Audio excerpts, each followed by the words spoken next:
šajā ļoti jaukajā dienā pie mums šeit, Liepājas bērnu un jaunatnes centrā, Padugumas mājā. Un mēs esam šeit sanākuši visi kopā, lai piedzīvotu kaut ko brīnišķīgu. Un kāpēc tas ir brīnišķīgi? Tāpēc, ka tas šeit notiks pirmo reizi. Jūs esat atnākuši uz Lejas Kurzemes novada joku konkursu anekdošu virpulis. Nu, aplaudējiet paši sev.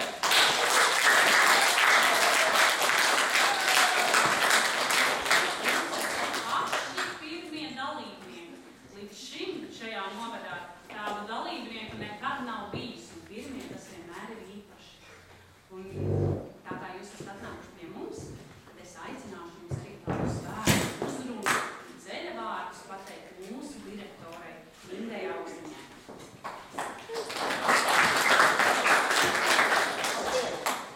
Tik kuklā skaitā pārpa 30 dalībnieku pirmajā mūsu lielajā, pašā svarīgākajā pavasara notikumā anekdošu virpulis. Vecums, var teikt, vismaz neierobežots no šādiem līdz šādiem. Nu, manuprāt, tas mums visiem būs burvīgs piedzīvojums. Un vēl es gribu teikt, ka šo pasākumu no galvas līdz kājām izauklēs Solveig Petersone, kas ir mūsu bērnu jaunatnes centra folkloras metodika. Nu, ziniet, kas vēl viņi ir. Mums vakar Liepājā bija ļoti skaists pasākums, un pasākums saucās Liepājas goda un kāda liepājinieks. Un Solveig, kā jūs redzēt, viņi ļoti omulīgi un smaidīgi un forša un ļoti labs skolotājs un pedagogs. Viņi ir izaudzinājis Latvijas stāstnieku ķēniņiem Annu Elizabeti, ar ko mēs viņi izaudzina, bet mēs lepojamies. Un tāpēc es Solveig vēlreiz gribu sveikt ar šo pirmo pasākumu un ar gada liepājiem, ko viņai vakar piešķīra. Kur tev zīmīti? Īstenībā man zīmīti palika pie manas mazākās meitiņas iesprāst cerefānā, jo viņai bija mazliet pagarušas pasākums, bet tas nekas, es viņu paņemšu citu dienu. Tā kā aplaus Solveigai.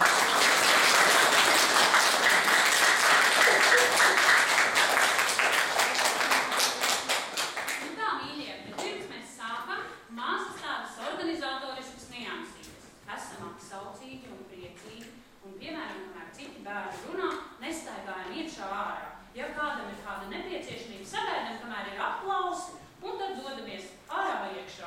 Nu, labāk iekšā nekā ārā un tā. Tā viena lieta. Otra lieta, vai jūs visi zinat, kā tad tas notiks? Jūs nāsiet pa trīs iekšā. Es gan jau tagad zinu, ka būs mums divi divnieki. Tas nozīmē, ka divi bērni, pa diviem nāksiet. Un stāstīsiet savu anekdotu. Viens, tad otrs, tad trešais. Un vēlreiz tā. Tā 3 reizes, kamēr jūs būsiet izstāstījuši 3. Žūrija un organizatori var jūs trīniekam arī pajautāt, izstāstīt arī vēl 4. un, ja nav skaidrs, arī vēl 5. Esiet tam gatavi. Vēl klausieties uzmanīgi, jo nav ieteicams atkārtot anekdotu, kas jau ir izskanējusi. Nu, izņemot tad, ja tu skaidri zini, es šo anekdotu varu izstāstīt daudz labāk.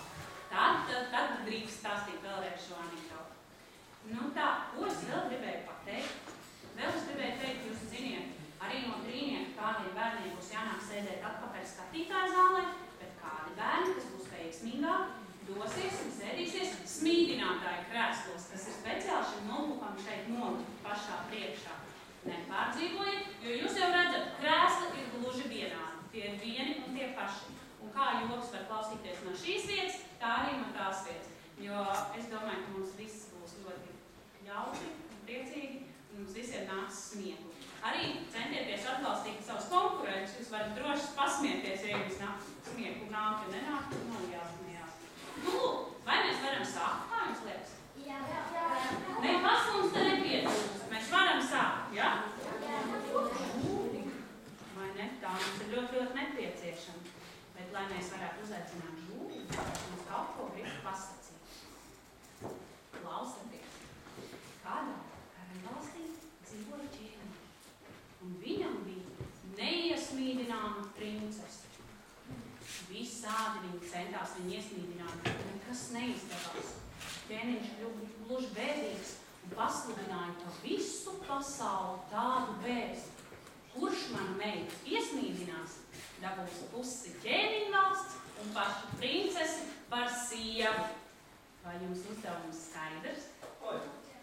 Te nāk mūsu neiesmīdināmā princese. Latvijas stāstnieku ķēniņiene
atšķaukas dalībniece Marita Lūriņa.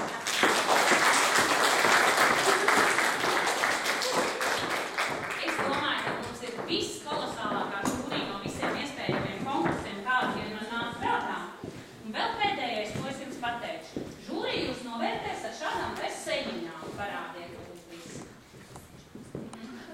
Vai jums ir saprotams, kur ir smaidīgā seiņa un kur ir bēdīgā seiņa? Viņa nav bēdīga, viņa ir tāda noteikti, viņa ir šķelmīga. Nu, lūk, un pēc katra trīnieka žūrijas uzdevums būs pacelt vienu no šīm seiņām. Ja jums būs vairāk smaidīgu seiņu nekā tādu šķelmīgu, tad tas nozīmē, jūs dodaties uz smīdinātāju vietām. Bet, ja ne, jūs dodaties atpakaļ uz skatītāju vietām. Vai ir skaidrs? Es droši palīdzēšu un pateikšu. Nu, tad sākam? Jā. Nu, tad paši pirmie, kas nāks smīdināt princesi, būs pēdējā brīdī izmaiņas nevis trīnieks, bet divnieks. Nu, lūk. Un paši pirmie būs Rihards Stankevics no draudzīgā aicinājuma Liepājas 5. vidusskolas 1. klases, un Rihardam ir 7 gadi. Nāc droši, kur tev gribās, te droši vien gaismiņā, lai žūrija tev var redzēt. Un ar viņu sacentīsies Marta Valtera, 10 gadi, draudzīgā aicinājuma Liepājas 5. vidusskola, arī no tās pašas vidusskolas, bet no citas klases. Lūdzu, droši nāc priekšā. Jūsu uzdevums tagad ir sākt stāstīt anekdotes. Otrs, tad tālāk.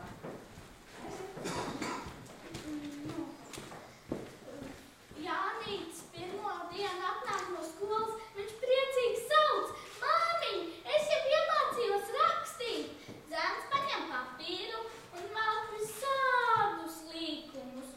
Labi, labi, māte saka, tagad lasi, ko tu esi tur uzrakstījis. Lasīt jau es neesmu mācījies.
Un tik briesmīgi sakoda,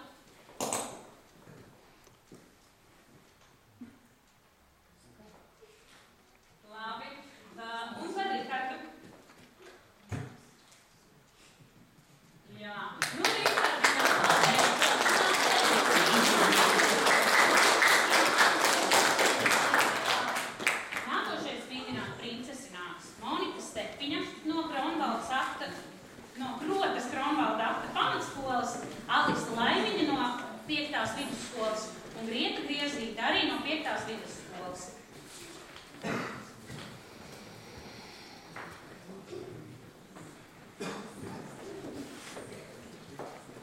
Jūsu dēls man nosauc par āzi. Ak, šī jauna, cik reizi es neesmu teikusi, lai par cilvēku nesaka pēc ārienes.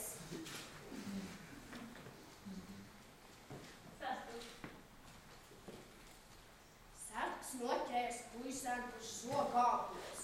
Aha, tūlīt es tev parādīšu, kā abols saka. Labi, citādi man jau noķer 3. reizi.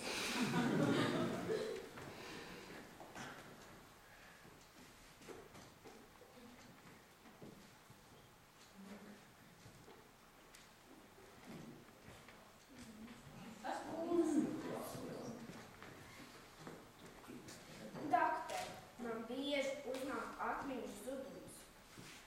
Cik bieži? Kas cik bieži? Nu zudums. Kāds zudums? Mam, tur notika kas šausmīgs. Kur? Virtuvē. Un kas tur notika?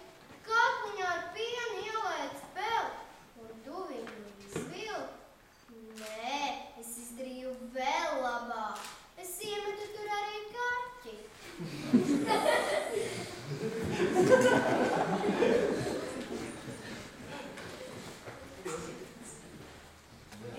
Pirms operācijas dakters jautā pacientam. Kādu narkozi jūs vēlēsieties? Dārgāko vai lētāko? Lētāko. Nu labi. Ai, jā,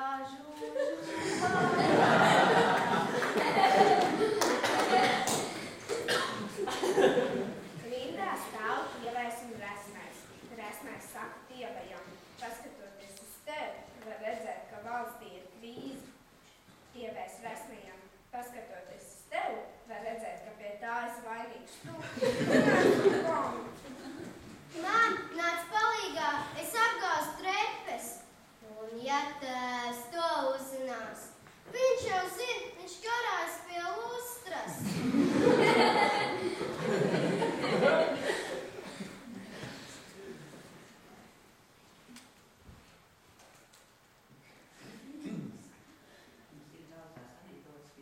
Pēc patoloģijas jāskatās.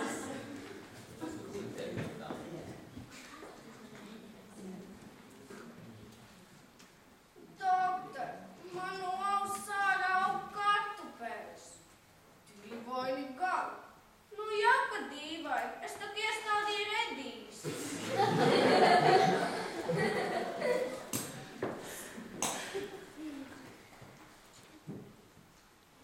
Mami, es drīkst izpeldēties jūrā? Nē, Jāni, nevar. Bet tētis taču peldas. Viņš drīkst, viņš ir apdrošināts. Labi. Jānīts aiziet uz skolu, skolotāja prasa. Kā tev mamma cep pankūks? Nezinu. Kā tavs tētis raksta? Nezinu. Pie kā jūs braucat ciemos? Nezinu. Ko jūs liekat pagrabā? Nezinu. Jānīts pāriet mājās un prasa mammai. Kā tu cepi pankūks? Žvīgžāks un gatavs. Aiziet pie tēta prasa. Kā tu raksti? Glīti un pa līnijām. Pie kā mēs braucam ciemos? Pie vectētiņa un vecmāmiņas. Ko mēs liekam pagrabā? Gurķišus un tomātiņus. Nākamā dienā Jānīts aiziet uz skolu un skolotāja atkal prasa. Kā tev mamma cep pankūks? Glīti un pa līnijām. Kā tavs tētis raksta? Žvīgžāks un gatavs. Pie kā jūs braucat ciemos? Pie gurķišiem un tomātiņiem. Ko jūs liekat pagrabā? Vectētiņu un vecmāmiņu. Līdzīgi kā manējā.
Nu, Grieta, tu malacis bija sēdies viens skatītāju kreziņā, bet nākošie